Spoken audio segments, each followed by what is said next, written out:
Доля жінок-дружин політв'язнів і їхня боротьба за свободу своїх близьких. Про це, зокрема, говорили на Міжнародному жіночому форумі, який провели сьогодні в Генічеську на Херсонщині.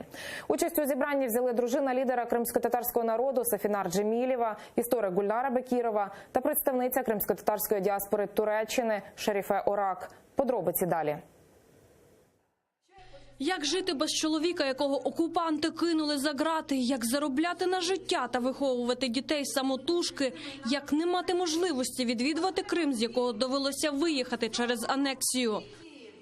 Про таке говорила на Міжнародному жіночому форумі у Генічеську його організаторка Гульнара Бекірова. Її чоловіка Едема Бекірова 12 грудня торік російське ФСБ затримало на межі з окупованим Кримом. Тяжкохворого кримського татарина запроторили у СІЗО Сімферополя.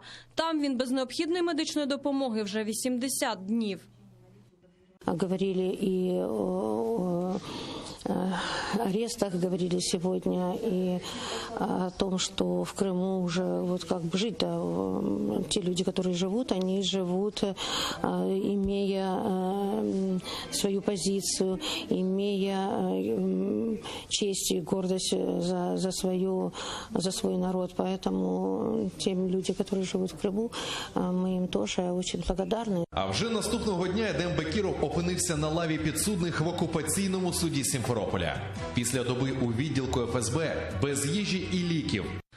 Переглядаючи сюжет про свого батька, ледь не стримувала сльози Елеонора Бекірова. Вона згадала про 111 дітей, чиїх батьків окупанти звинуватили у тероризмі лише за те, що мусульмани та кримські татари.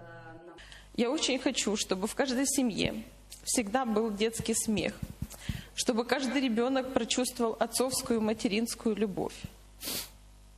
И я очень верю, что в этом году каждый ребенок обнимет своего отца.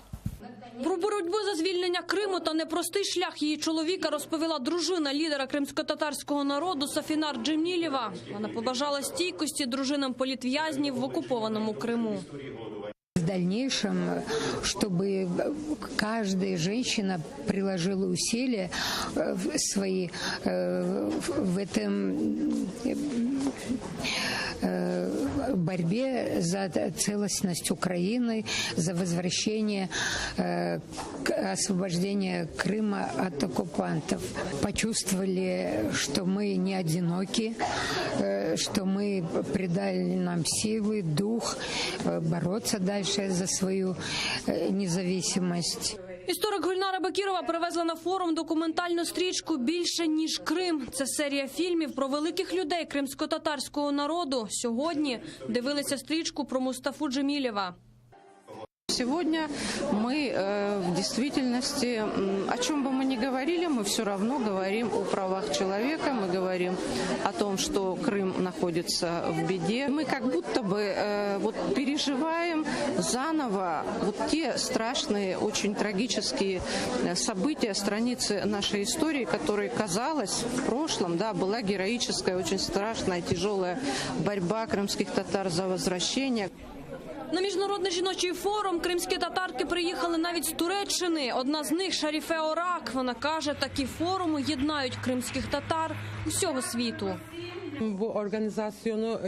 Я своєю присутністю хочу підтримати усіх кримських татар. Та боротьба, яка йде сьогодні в Криму, є не тільки боротьбою тих кримських татар, які живуть на півострові. Це боротьба для кримських татар в усьому світі.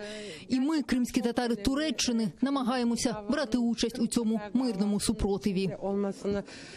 Наступного року жінки планують знову зібратися на цей форум та сподіваються, що це буде вже у вільному від окупантів Криму. Вікторія Блязова, Санемінов, Іслям Пінка, Заман, АТР.